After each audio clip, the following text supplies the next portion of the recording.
Je l'ai fait! Ouais! 52 épisodes! Je me suis fait un drama à 52 épisodes.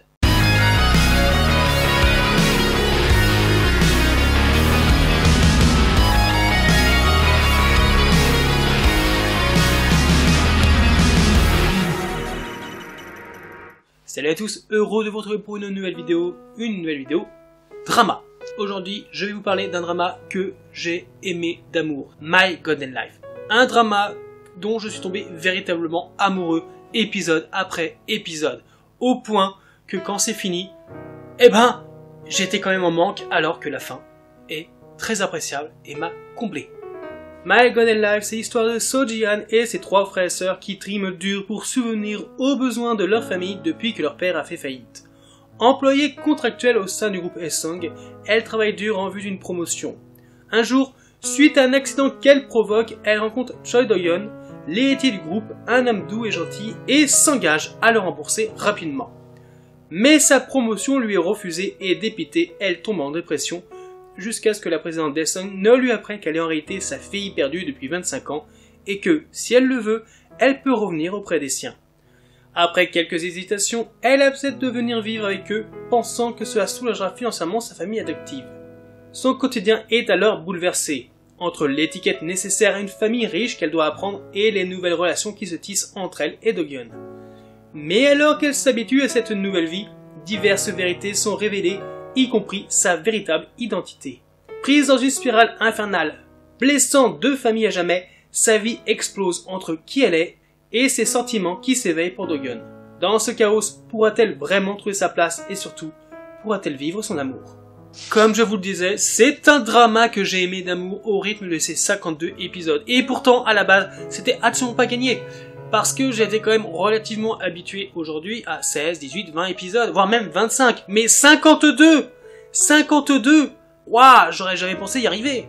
Et tu sais quoi? Je ne regrette absolument rien. Même! J'étais en manque à la fin. Alors il y a du bon, du très bon, du mauvais et du très mauvais. Tu passes clairement tout le drama à avoir des pics d'humeur changeantes selon les épisodes ou même au plein cœur des épisodes. De la colère, de l'amour, de la positivité, de la négativité. Ce drama, c'est les montagnes russes en émotions. Il y a tellement de choses que tu ressens que oui, c'est ça. Au niveau du scénario, on part relativement sur une critique sociale sur fond de deux familles qui n'ont absolument rien à voir. Et les deux vont se confronter d'une certaine manière, pour le meilleur, mais surtout pour le pire dans certains cas. D'ailleurs, la dimension familiale présentée est horriblement frustrante, et pourrait s'avérer ennuyeux ou classique. Mais en fait, c'est pas le cas, parce que c'est très bien interprété, c'est très bien joué, et c'est très bien réalisé. Malgré tout ça, évidemment, ce drama est surtout une romance. Au-delà du drame familial, mais une romance quand même. Et c'est ce que j'ai le plus apprécié, c'est vraiment la relation entre nos deux personnages principaux, qui est très intéressante, très prenante. On voit vraiment leur couple évoluer au fil du temps, prendre des décisions dures, ou simplement, se lancer leur vérité à pleine figure, des vérités qui font mal. Le héros Do-yeon est vraiment sympathique et je l'ai beaucoup apprécié. Il est charismatique et il sait se remettre en question, c'est que c'est un personnage qui a de très bonnes intentions, qui veut changer pour la personne qu'il aime, même si parfois il se fourvoie jusqu'à commettre une énorme erreur, mais je vais pas trop t'en dire. Quant à Ji-Han, je l'aime tout simplement, c'est le meilleur personnage du drama. Je n'ai vraiment regardé le drama que à 80%, juste pour elle. Bien sûr, parce que c'est Shin Hye-sun, et que dans ce drama, elle explose l'écran. Clairement. Le reste n'est pas forcément ennuyant, mais en fait, il y a tellement de choses que tu ressens, pour lesquelles tu es heureux ou énervé, quand il s'agit des mères, que ce soit celle de Do-yeon ou celle de Ji-Han, qui sont juste, dans leur comportement, complètement répréhensibles. Pour ce qui est des personnages secondaires, des romances annexes, tu oscilles, tu alternes très facilement entre le fait que tu es juste spectateur de ce qui se passe, ou que simplement, une fois sur trois, tu t'en fous royalement. Et tu vois, c'est peut-être ça le plus gros défaut du drama, c'est qu'il y a beaucoup trop de personnages. Surtout, il y a des personnages qui n'apportent pas suffisamment pour leur laisser vraiment un intérêt concret à l'écran. Mais il faut quand même rendre justice au fait que l'équipe a fait un travail de malade, monstre, pour essayer de les traiter équitablement. C'est quand même une sacrée prouesse, mais encore une fois, trop peu de personnages secondaires avaient une réelle utilité, y compris certaines intrigues, qui passent très facilement dans la surenchère du drame. Mais si tu veux voir ce drama, je pense qu'en fait ce sont les premiers épisodes qui sont les plus durs à passer. Car il faut laisser la situation principale s'installer, se développer pour qu'on comprenne où on va aller. En gros, tu vas avoir des secrets de naissance qui se succèdent, des comportements qui manquent complètement, mais complètement d'éthique, et des motivations dans certaines situations qui manquent clairement de réflexion, de logique, mal justifiées au final. Il doit falloir peut-être aller 10 épisodes avant de vraiment apprécier, s'imprégner de ce qui se passe. Mais pour moi, perso, non. Moi, dès le premier épisode, j'étais à fond, donc j'ai pas ressenti ça, tu vois. J'étais complètement investi dans l'histoire. Même si certains twists de scénario m'ont quand même scandalisé. Ah mais quand je dis scandalisé, j'étais véritablement outré de ce que je voyais. Mais heureusement, l'attrait du couple principal étant une grande force du drama, ça te permet de rester captivé par ce qui se passe. La romance est évidemment le cas classique de la prolétaire qui tombe amoureux du riche héritier et il va voir toute leur péripétie pour qu'ils puissent s'aimer au grand jour, tout ça. Oui, c'est classique, on est d'accord. Mais au bout d'un moment, on sort justement de ce classicisme pour arriver sur un traitement relativement original qui change, qui montre pas une romance habituelle. My God & Life est donc un drama que je suis content d'avoir suivi. Avec ses 52 épisodes, l'attachement est forcément plus fort que d'habitude.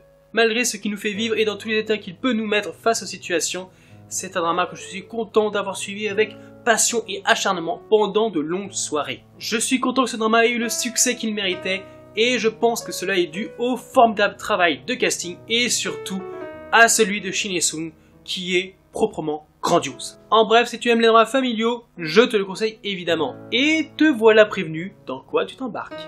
Allez, comme à l'habitude, on va maintenant parler un peu plus détail, avis sur les personnages, tout ça, les situations. Donc, si tu n'as pas vu le drama, tu sais quoi faire. Attention spoiler. Alors, je vais commencer par un petit point sur nos personnages, parce que vu qu'il y en a beaucoup, mais on va pas reparler des mères, parce que je pense que vous avez compris le topo.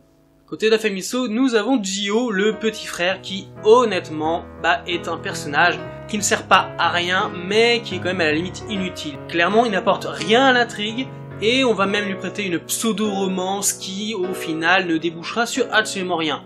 A contrario, le grand frère Jitae est plus intéressant.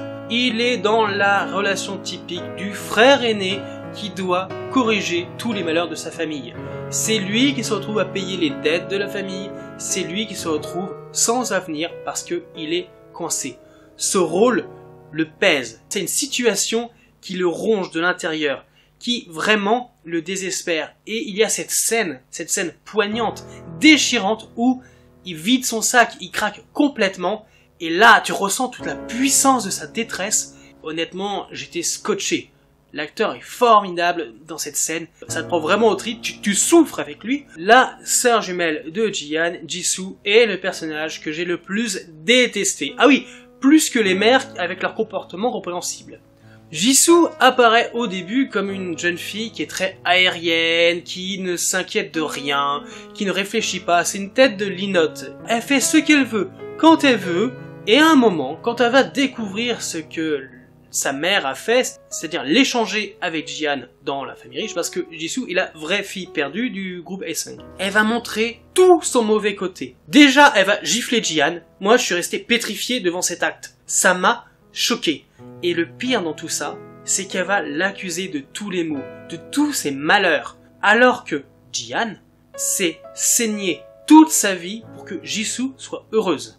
Elle a tout sacrifié. Elle a sacrifié son rêve, sa carrière, son temps pour sa sœur, et voilà comment elle est récompensée. Jisoo n'aura vraiment aucun remords pendant très longtemps, ne croyant même pas que Ji-han pourrait faire un acte désespéré, puisque oui, elle est complètement au fond du trou.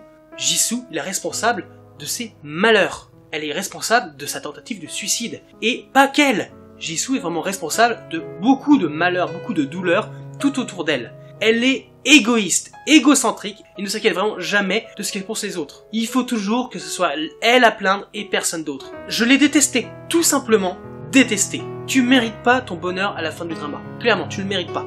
Parlons rapidement de son crush, justement, qui est interprété par Lee Tae-han. Un acteur que je n'avais pas du tout apprécié la première fois que je l'avais vu, puisqu'il jouait le grand frère du héros de What's Wrong with Secretary Kim. J'ai détesté le personnage, mais depuis le début, dès qu'il est apparu, j'ai fait « Putain, mais alors toi, C'était un connard fini, ça va pas louper. J'aime pas du tout comment il joue, j'aime pas sa palette d'émotions, j'aime pas ce qu'il apporte. Et pourtant, eh bien, au fur et à mesure du drama, eh bien, je me suis réconcilié avec lui et je l'ai beaucoup apprécié dans ce rôle. Du côté des Song, on va passer très rapidement sur la petite sœur, qui est clairement naïve, complètement en dehors du monde qui l'entoure, qui ne fait que ce qu'on leur donne, qui n'a pas vraiment de caractère. Elle est complètement passive, peu intéressante, et même à des moments on se demande si le personnage se ne demande pas lui-même qu'est-ce qu'il fout là. Quant au grand-père et PDG des Song, c'est une ordure finie. C'est quelqu'un qui va passer son temps dès son apparition à contrôler les membres de sa famille, contrôler chaque personne nécessaire pour que son groupe, pour que sa réputation ne soit jamais entachée. Il s'en fout des gens qu'il va blesser, il s'en fout des familles qu'il va détruire. Du coup, j'étais très content quand il y a des merdes qui lui arrivent, et j'aurais même espéré plus, tu vois. Et on va finir sur un rôle commun, c'est celui du père de ces deux familles. Du côté de Seo, c'est Tae-soo, qui est un homme qui est malmené par la vie, et au bout d'un moment, malmené par sa famille elle-même. C'était quelqu'un qui réussissait, puis il a fait faillite, et il a amené sa famille dans la pauvreté, et il s'en veut chaque jour. C'est tellement dur qu'à un moment, il souhaite en mourir.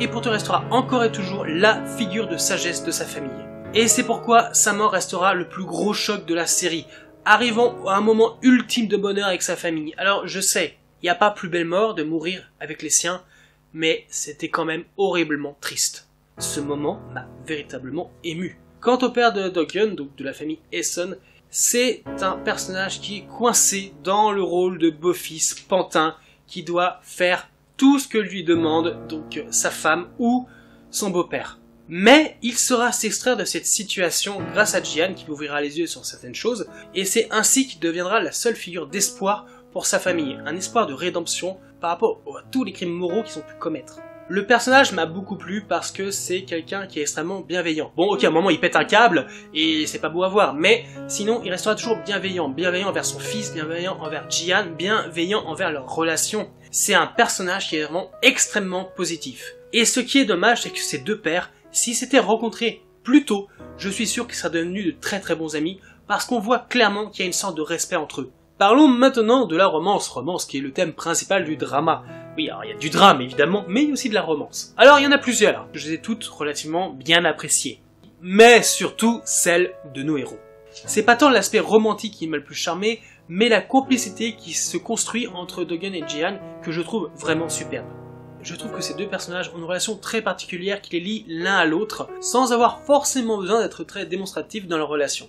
C'est une belle romance qu'on aime voir grandir, mûrir, et quand on pense que vers la fin, tout va pour le mieux, tout va aller en s'améliorant, boum, coup de théâtre, Ji-han rompt définitivement avec son chéri. L'accusant de ne pas savoir ce qu'est l'amour, de ne rien avoir fait pour elle, que tout ce qu'il a fait jusqu'à maintenant, disant que c'était pour elle, ça l'était pas, mais c'était pour lui, qu'il a été orgueilleux, qu'il n'a pas changé.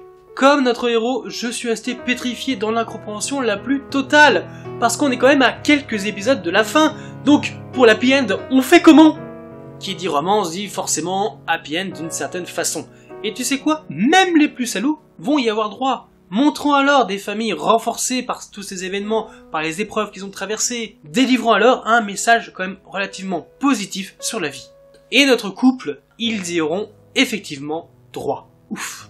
Do-hyun a écouté et tenu la promesse qu'il a faite au père de Ji-han, qu'il l'avait reconnu comme quelqu'un de sincère. Il a attendu, s'est reconstruit de zéro et est devenu l'homme dont Ji-han a besoin à ses côtés. Un homme non pas dédié à lui-même, mais bien dédié à elle, à eux.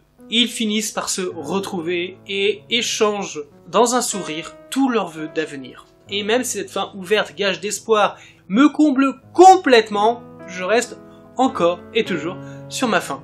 Après 52 épisodes, je suis toujours insatiable sur cette série. Clairement, Shin Hye-sun a complètement explosé dans ce rôle. Pour la petite anecdote, avant d'obtenir le rôle de Ji-han, elle avait énormément de difficultés à trouver des rôles. En plus, le rôle de Ji-han est le rôle qu'elle considère le plus dur qu'elle a dû interpréter dans toute sa carrière, car il était vraiment très compliqué et une source de stress constant, parce qu'elle devait pleurer dans tous les épisodes. Mais honnêtement, quel talent! Elle a pu montrer toute l'ampleur de celui-ci. Et toi, qu'en as-tu pensé? Dis-le moi en commentaire. Et sinon, c'est tout pour moi. N'hésite pas à liker, partager, t'abonner, activer la cloche pour ne pas louper mes prochains sujets. Et je te dis à bientôt dans une nouvelle vidéo qui parlera vraisemblablement de drama. Bye!